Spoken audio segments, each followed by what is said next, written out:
Opening your film with something shocking is usually a surefire way to hook the audience. You've got to make sure you either show them something that outwardly terrifies them, or something that instead fills their mind with terrible implications. Going into watching these films, you really need to save up some energy, because within the very first stretch of the viewing, you're gonna be battered with whatever horror the director chooses to throw at you. So, I'm Amy from Whatculture, and here are 9 most messed up horror movie openings. 9. Ready or Not. We start this one off with a clever little fake out. 2 young boys are sprinting through a dark, candle-lit mansion. The place is an absolute maze, which is less than ideal when it seems that a mysterious figure is chasing after you. The older of the boys shoves the little one into a cupboard, instructing him not to come out. What could be happening, we ask? Is a murderer on the loose? A monster chasing after the kids? Well, not exactly. As soon as the cupboard door closes, we see that the boys aren't the victims at all. In fact, they're actually on the side of the victors. A suited-up young man collapses in front of the older boy, begging for his help as an arrow protrudes painfully from his torso. The boy, it turns out, is a horrible little grass and gives up the man's location right away, watching in silence as a group of masked adults and one screaming bride shoot the man again before dragging him into the darkness. It's pretty messed up to involve your young kids in your traditional murder rituals, if you ask me, but maybe that's just me being judgmental. 8. Antichrist. One thing that many people can't abide by, even in horror movies, is child death. If that's the case for you, then this film can instantly be erased from your watch list. Within the first few seconds of the film, not only do we have to look at a full-on penis shot, but we're also quickly introduced to just how bad our 2 protagonists are as parents. In the peak of winter, with the wind howling and the snow flurrying, they've left a window wide open. Neither of them is watching their son, who clearly has a penchant for adventure, as he eagerly undoes his own baby gate, because apparently he's just the Einstein of children as well. Worst of all, even as their kid knocks everything off the nearby surfaces as he climbs to the window, neither of them even look his way. Anyway, after all that, we get to watch in black and white slow-mo as the child falls out the window and hurtles to his death on the snowy concrete below. It's not nearly the most disturbing thing you'll see in this film, but it's definitely the saddest and most frustrating. 7. The Empty Man.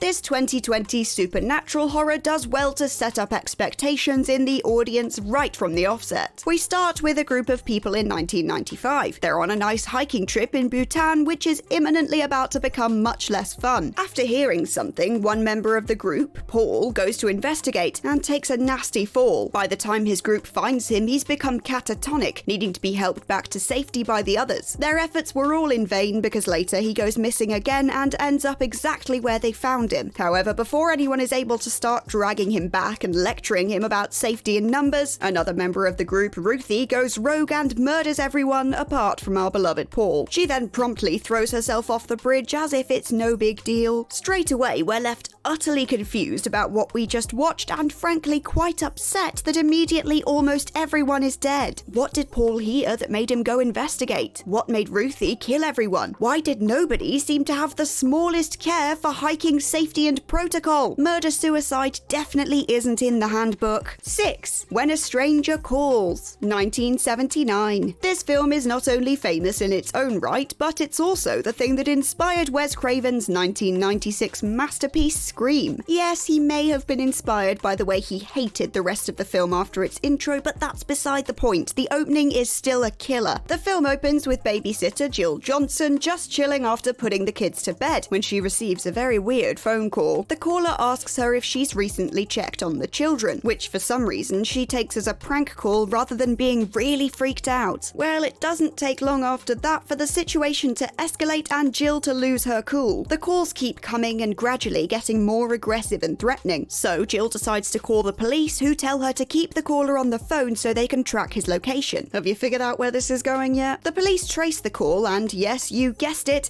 it's coming from inside the house. All the while, the killer has been right there with Jill and has unfortunately already killed both the children before sparing her life. Yeah, she may have survived, but at what cost? Trauma. That's what. 5. Alien 3. Compared to some of the others on this list, you may think this is a little tame, and in a way you're right. There's no gross murders, no mysterious monsters, just a really rage-inducing bit of cinema. The most messed up bit of this film is how instantly, without any remorse, it kills off all the people we spent the previous film getting to know and care about, including the kid. Aliens, the precursor to this movie, sees 4 people make it to the end and into cryostasis. Ripley, Newt, the child, Hicks, and the android Bishop. At the start of Alien 3, a fire starts on their ship and all 4 are ejected in an escape pod. The pod crashes on a planet and Ripley is found and rescued by a doctor and told that she's the only survivor. Newt is dead, Bishop's in the bin, and Hicks has been absolutely splattered. After all the drama of the previous movie, with Ripley refusing to let Newt come to any harm, it seems a bit of a kick in the teeth to open the sequel with Newt immediately meeting her sudden end and then barely addressing it.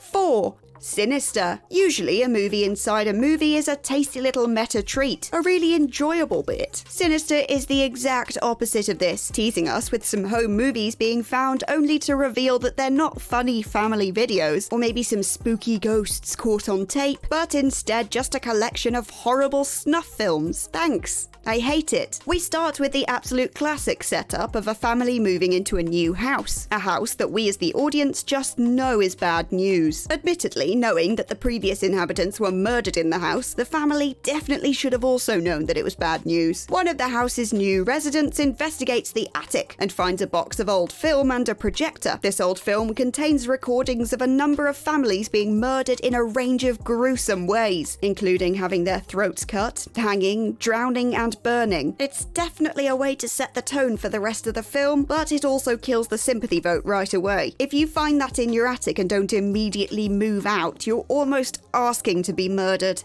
3. 28 Days Later. A masterpiece of a film, Danny Boyle's 2002 apocalypse flick has gone on to influence a lot of media over the years. For those of you that still haven't seen it, it opens firstly with a lab incident that results in an infected chimpanzee going mental. 28 days after this monkey-centric mistake, protagonist Jim wakes up in hospital with not a person nor a chimp in sight. The sequence in which he slowly navigates the new, empty world is one for the ages. He roams the streets in his scrubs, encountering sign after sign of a catastrophe that he slept through. Seeing the streets of London completely empty just feels plain wrong, with the UK's busiest city silent save for the papers blowing across the tarmac. Imagine the absolute scenes of going into hospital only for your biggest problem not to be the scary operation, but instead waking up to an apparently dead world. Creepy stuff, that is. 2. Ghost Ship. For such a bang-on average film overall, Ghost Ship has one hell of an opening. Out of all the messed up ways we've seen people die so far on this list, this has to be the most ridiculous, and thus naturally one of the best. Aboard a luxury cruise liner, we see the dance floor filled with people swaying along to the smooth tones of a lounge singer. A young girl sits and watches from the side until the ship's kindly captain takes her hand and offers to dance with her. It's all very sweet. These wholesome vibes come to a rather abrupt end when we see a hand pull on a lever, releasing some metal wiring which violently zips across the dance floor. For a second, we're not sure what's happened until slowly we see people's torsos slide from their lower halves. Everyone on the dance floor, save for the little girl, has been cut in half by the fast-moving wire. She has to stand and watch as the blood pools on the floor, knowing that she survived purely by virtue of being too short to be caught by that deadly metal. Yeah, that kid's gonna need some therapy. 1.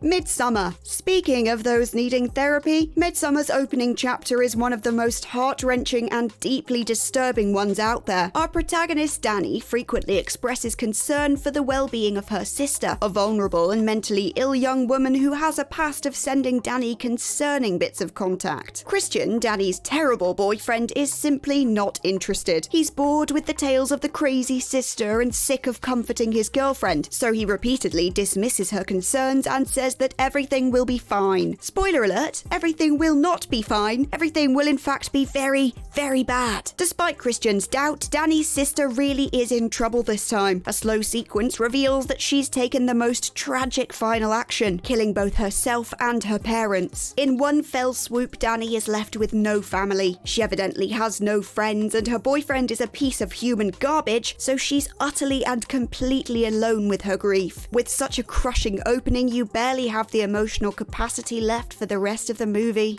And with that, we've reached the end of this list of the most messed up horror movie openings. Let us know what you think of these movies in the comments down below. And remember to check out Whatculture.com for more lists and articles like this every single day. I've been Amy from Whatculture, and I'll catch you next time.